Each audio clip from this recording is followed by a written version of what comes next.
Hi everybody. I thought I would start reading a few more from my insights books so you can know my books pretty well. And the chapter I'm going to read you now, I'll start with my first insights book, of which there are now 7 insights books, and there are 2 paranormal books, Out of the Bottomless Pit 1 and 2. But this is my first insights book, came out in 2018. I'm reading from the 22nd chapter of the book Enoch here. And I'm going to show you, this is one of the reasons why I think the earth is hollow, according to what Enoch wrote in this chapter, amongst other chapters. So this is what he says. The book Enoch, chapter 2. And at this time Enoch's travelling around. Could be said he's flying around in the spirit, travelling around, visiting different places on the earth. Alright. And thence I went to another place, and he showed me in the west, talking about the angel of God, Uriel, another great and high mountain of hard rock. And there was in it 4 hollow places, deep and wide and very smooth. How smooth are the hollow places, deep and dark to look at. Then Raphael, that's the archangel Raphael here, answered, one of the holy angels which was with me, said unto me, These hollow places have been created for this very purpose, that the spirits of the souls of the dead should assemble therein, yea, and that all the souls of the children of men should assemble here. Comment number 1. These hollow places must be very large indeed, if they can contain all the souls of men who have ever lived. You're talking about billions. Comment 2. Hollow places. Most people today believe the earth is solid, or some even believe it's flat. Well, science has taught since about 1950 that the earth is solid, without giving any proof. Nobody's been down there, so you don't know it's solid. There's no way of knowing.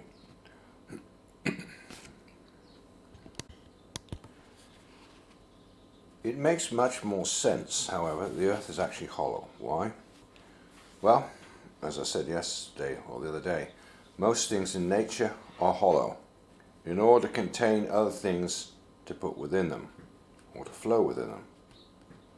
The earth is stated to contain hell, paradise, Tartarus, many other lands, so isn't it logical to deduce that the earth must be hollow in order to contain these other places, whether they be physical, whether they be spiritual places, could be both. See appendix for hollow earth, inner earth. Comment 3. I know that most of us have probably thought that these above mentioned places, talking about hell, Tartarus, etc., are spiritual in nature rather than physical. However, what if they are in fact both?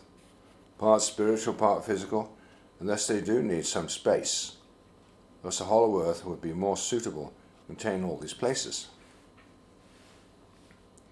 If one thinks about it seriously, we ourselves are partly physical and partly spiritual.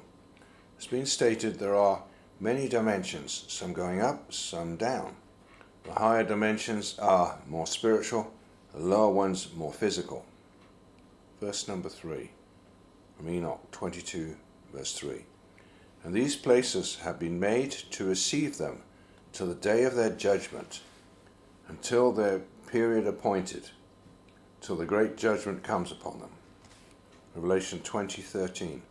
And the sea gave up the dead which were in it, and death and hell delivered up the dead that were in them, and they were judged every man according to their works. Verse 4. I saw the spirits of the children of men who were dead, and their voice went forth to heaven made suit.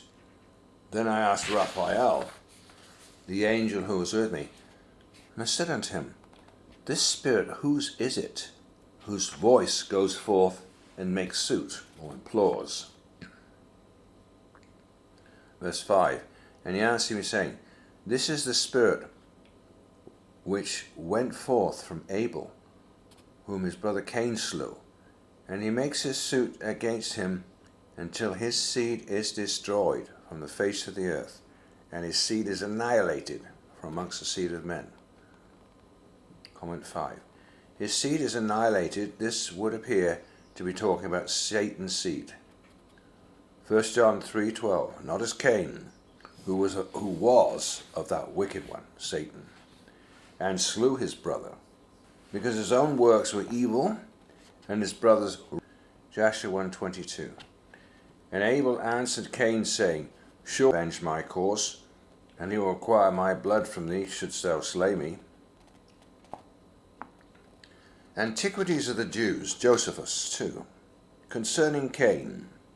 That's what Josephus, the great historian, said. Great Jewish historian, about 2,000 years ago. Concerning Cain, he augmented his household substance with much wealth, or raping and violence. He excited his acquaintance to procure pleasures and spoils by robbery, and became a great leader of men into wicked courses. He also introduced a change, in that the way of simplicity wherein men lived before was the author of measures and weights. Was Cain the very first of the evil and corrupt murdering merchants? Verse 6.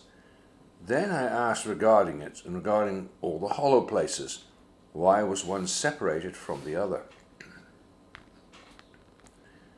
And he answered me and said unto me, These three have been made, that the spirits of the dead might be separated.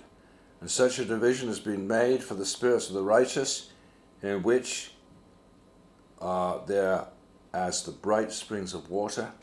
And such has been made for sinners, when they die and are buried in the earth, and judgment has not been executed on them in their lifetime. Comment 6. 4 distinct places for the different types of the dead. 1. A hollow place to implore God for revenge by the righteous, and where there is also paradise inside the earth. 2. Limbo. Another hollow place for the undecided. 3. Hell, a hollow place for the unrepentant sinners. 4. Lake of fire, hollow place for the very wicked. Comment 8. No, sorry, this is actually paragraph 8. Enoch 22:8. Here their spirits shall be set apart in this great pain, till the great day of judgment and punishment and torment of those who curse forever, and retribution of their spirits. There he shall bind them forever. Comment 7.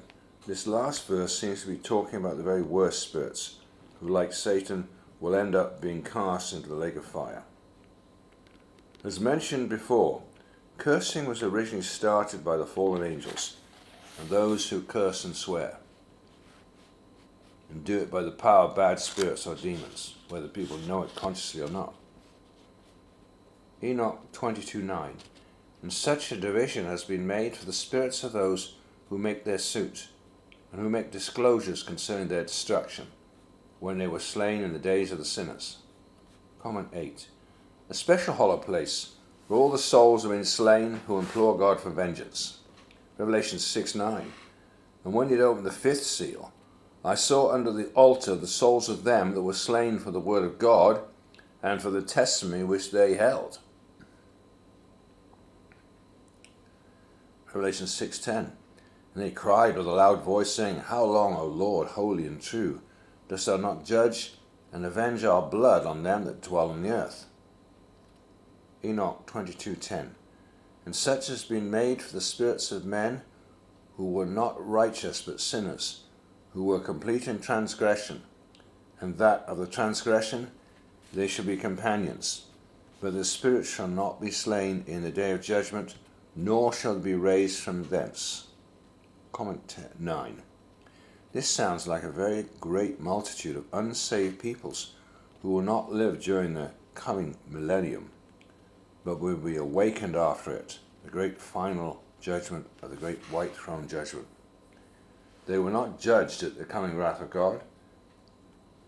Go on to Revelation chapter 16. Because they'd already died in ages gone past. Revelation 25. but the rest of the dead lived not again until the 1,000 years were finished. This is the first resurrection.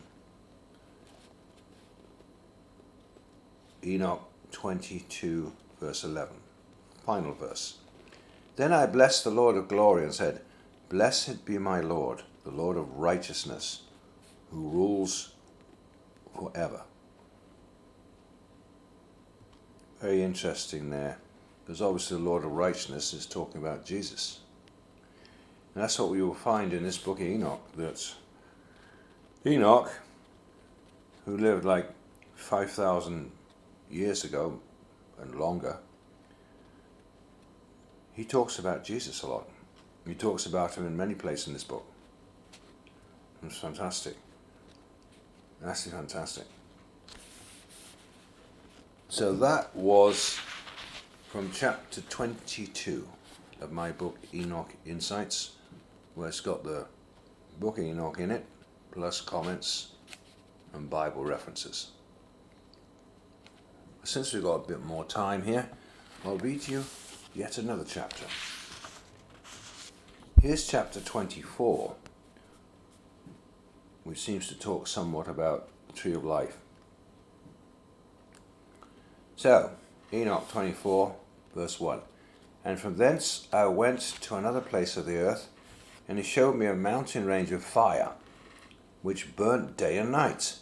And I went beyond it and saw 7 magnificent mountains, all differing from the other, and the stones thereof magnificent and beautiful, magnificent as a whole of glorious appearance and fair exterior, 3 towards the east, 1 founded upon the other, and deep rough ravines, no one of which joined with any other.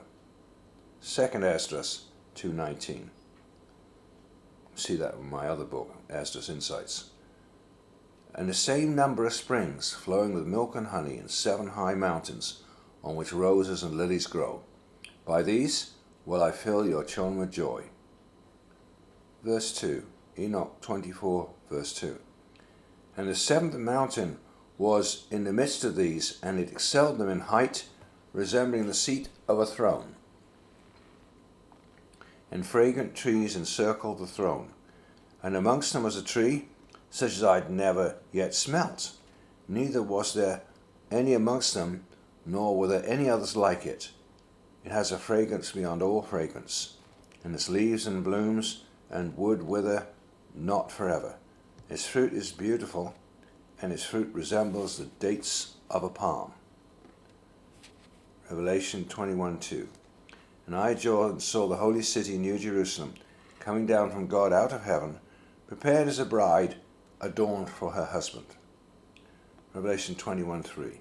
I heard a great voice out of heaven saying, Behold, the tabernacle of God is with men, and he will dwell with them, and they should be his people, and God himself should be with them and be their God. Comment. This tabernacle of God is a mountain 250 times higher than Mount Everest. Revelation 21:16. And the city lies foursquare, and the length is as large as the breadth, and he measured the city with the reed 12,000 furlongs. The length and the breadth and the height of it are equal. Comment 2. How big is that? 12,000 furlongs. Well, 1,500 miles long, wide and high. Some mountain. Enoch 24:3. Then I said, How beautiful is this tree, and fragrant, and its leaves are fair, and its blooms very delightful in appearance. Revelation 22:1 and 2. And he showed me a pure river of water of life, clear as crystal, proceeding out the throne of God and of the Lamb. Revelation 22:2. And in the midst of the street of it, on either side of the river, was there the tree of life, which bare 12 manner of fruits, and yielded her fruit every month. And the leaves of the tree were for the healing of the nations. Verse 4. And honored angels, who was with me and was their leader. Chapter 25. And this is about the throne of God and the tree of life. Enoch 25:1. And he said unto me, Enoch, why dost thou ask me regarding the fragrance of the tree? Why dost thou wish to learn the truth? 2. Then I answered him, saying, I wish to know about everything, especially about this tree. 3. And he answered, saying, This high mountain which thou hast seen, whose summit is like the throne of God, is his throne, where the holy great one, the Lord of glory, the eternal King, will sit when he shall come down to visit the earth with goodness. Note the future tense, will. God's throne inside the earth. God's throne is mobile. Revelation 21:10. And he carried me away in the spirit to a great and high mountain, and showed me that great city, the holy Jerusalem, descending out of heaven from God. Revelation 21:11. Having the glory of God, and her light was like unto a stone most precious, even like a jasper stone, clear as crystal. Revelation 22:3. And there shall be no more curse, but the throne of God and of the Lamb shall be in it, and his servants shall serve him. Enoch 25:4. As for this fragrant tree, no mortal is permitted to touch it till the great judgment, when he shall take vengeance on all, bring everything to its consumption forever, shall then be given to the righteous and holy. Verse 5. Its fruit shall be for good to the elect, shall be transplanted to the holy place, to the temple of the Lord, the eternal King. Comment 1. Why was the tree of life transplanted, and from exactly where? The tree of life was originally in the Garden of Eden, and has been taken by God into the heavenly New Jerusalem. Genesis 3:22. And the Lord God said, Behold, the man is become as one of us, to know good and evil. Now, lest he put forth his hand, and take also the tree of life, and eat, and live forever. Revelation 22:2. In the midst of the street of it, on either side of the river, was there the tree of life, which bare 12 manner of fruits, and yielded her fruit every month. And the leaves of the tree were for the healing of the nations. Verse 6. Then shall they rejoice with joy, and be glad, and into the holy place shall they enter. Its fragrance shall be in their bones, and they shall live a long life on the earth, such as their fathers lived. In their days shall no sorrow or plague or torment or calamity touch them. Genesis 5:5. And all the days that Adam lived were 930 years, and he died. Comment 2. In the golden age soon to come, known as the millennium, with Jesus as King of Kings and Lord of Lords, people will live to be almost 1,000 years old, after God has totally restored the pre-flood atmospheric conditions that existed on the earth before the flood. Comment 3. Aging is apparently caused by dangerous radiation from both the sun and from the cosmos. Apparently, prior to the Great Flood, there used to be a protective layer of water around the earth, or canopy of water, about 100 miles up in the atmosphere, which kept out ultraviolet and cosmic radiation. How do you know it was 100 miles up in the atmosphere? Good question. Because that is where scientists tell us that centrifugal forces which pull outwards and gravity which pull the opposite direction downwards balance each other out. That's how we know. Verse 7. So, Enoch 25:7. Then blessed I the God of glory, the eternal King, who hath prepared such things for the righteous, and hath created them, and promised to give them. Isaiah 2:2-4. And it shall come to pass in the last days, that the mountain of the Lord's house shall be established in the top of the mountains, and shall be exalted low into it. And many people shall go and say, Come, let us go up to the mountain of the Lord, to the house of God of Jacob.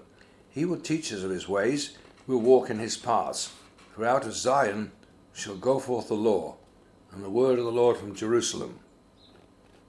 And he shall judge among the nations, and shall rebuke many people. And they shall beat their swords into ploughs, and their spears into pruning hooks. Nation shall not lift up sword against nation, neither shall they learn war any more. So, that's the end of those 3 chapters for today. I hope you enjoyed that from the book Enoch. Please do get my book Enoch Insights, first of my Insights book. You can get that either on Amazon, Enoch Insights, or you can get it directly from me. Just send me an email at stephenph.strutt, S-T-R-U-T-T, @btinternet.com. And I'd like to ask people to make more comments on my YouTube videos. Say what you think. What's your reaction? You can say anything you want, good or bad. I don't mind, but I like people to react and say something. So if you can, please make a comment. How did it grab you? How did you like what I was reading? Did you find it interesting? Thanks for listening, everybody. Have a great day.